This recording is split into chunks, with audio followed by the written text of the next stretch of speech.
All right, so I talked a lot in the past about my laptop of choice. You may have even seen the previous video in which I showcased this laptop here. It's the X1 Carbon from Lenovo, thin, light. But really the reason I choose this over other laptops for the day-to-day is because of the keyboard. I'm a huge fan of the keyboard, and I really feel like keyboards on laptops have been going downhill over the past couple of years, past few years. That's what opened the gates for me to test out some various PCs and move over to Windows. But the ThinkPad line is not going to be for everyone. I mean, it's a utilitarian look to it. You see, it's got this like matte black finish, but that's not going to be for everyone. A lot of people are going to look around and say, I want my thing to be a little bit flashier, possibly a little bit more modern looking. This one is called the S940. It has an i7 1.8 gigahertz, 8 gigs RAM, 256 storage, a 14-inch UHD IPS panel. Well, what's the retail cost on this one? $1,800 USD, but the S940 starts at $1,400 for a lower spec. I found this particular laptop to be exciting. You have a kind of really polished looking laptop, but with some of the attributes from the ThinkPad that I like. It's a 14-inch laptop. That's a tiny little box, by the way. It's pretty tiny. That's a 65 watt USB Type-C connector. I found this charger, which is like this tiny little brick, capable of charging these laptops via USB-C, and that's my go-to travel charger of choice now. Here's the laptop. This is the box. That's wild. That is super tiny. Wow. So it's 2.6 pounds, and the X1 Carbon's 2.5. So it's about the same. Maybe it's just the metal playing tricks with me here. So it's a bit darker than Space Gray. I think I actually like it more, to be honest. It's kind of into charcoal territory. Look at the form factor. That's wild. That's a 15-inch MacBook Pro. And this is the S940. The Carbon is a bit taller because the aspect ratio on the screen is different in this case. And this guy's going to be a bit wider if I place it on top. Oh, it's almost exactly the same. It is exactly the same. Okay. So most of our gains then in the display department, display size department, are the shrinking bezels. The bezels are tiny on this. Smartphone-esque. They even went so far as moving the front-facing camera above. It's kind of notched out into the top part of the display. If I hold my hand behind it, you can see it actually jumps up a little bit. Now, the other nice thing, this is a single-handed lift. This is pretty nice, guys. The keyboard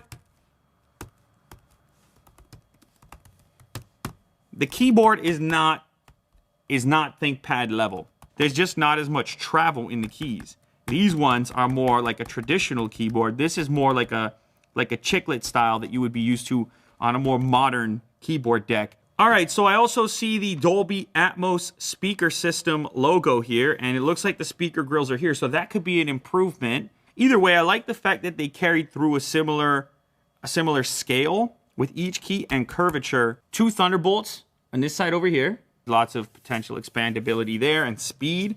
Over on the other side, you got your power connector in the form of a USB Type-C connector and a headphone jack. You're lacking a little bit in diversity of ports when compared to the ThinkPad lineup, which is going to give you quite a few connectors on here. An HDMI port on this guy. The display is wild. There's almost no bezel around it. It is crazy slender on each side, including the top with the expanding front-facing camera. Now, the reason they did this, you've seen other manufacturers that want to have a really slim bezel on their laptops. You've seen them put cameras in all kinds of crazy places, including down below here. Huawei has done that in the past. But then you get this weird front-facing camera for video conferencing that like looks up people's noses. So you got to appreciate the engineering on that front. You'll see how crazy different it is when compared to the ThinkPad. I mean, this baby, triple the size of a chin, maybe. Now this display, the UHD display on here, is definitely better, obviously, than the FHD one that I have on that X1 Carbon over there. I mean, the range from the black to the white there, the deep blacks over here, it's just a better display. And of course, it's got more resolution as well. That's a no contest in the display zone. I mean, look at this. This looks great. I mean, that's like all display. That's pretty wild. This is the main advantage. This is, if you spot this thing at a coffee shop, you're like, wow, I want one of those. And this is probably the reason why. Everybody wants portability, but they don't want to give up visibility. You don't want to give up the multimedia component and immersion and productivity that comes with having a larger display. I can't say that the keyboard is competing in any way with the ThinkPad keyboard. So you got to decide like what is more important to you and why. So let's go ahead and turn up the volume here. Have around Apple and iPhones that's all they need. It's all they want. They're set for life. There's definitely a customer base that believes that, and then also the speakers are much better than my ThinkPad. The shape of it. It's a nice thing to hold in one hand. So very clear. I honestly do not even need to play the speakers off the X1 Carbon to you.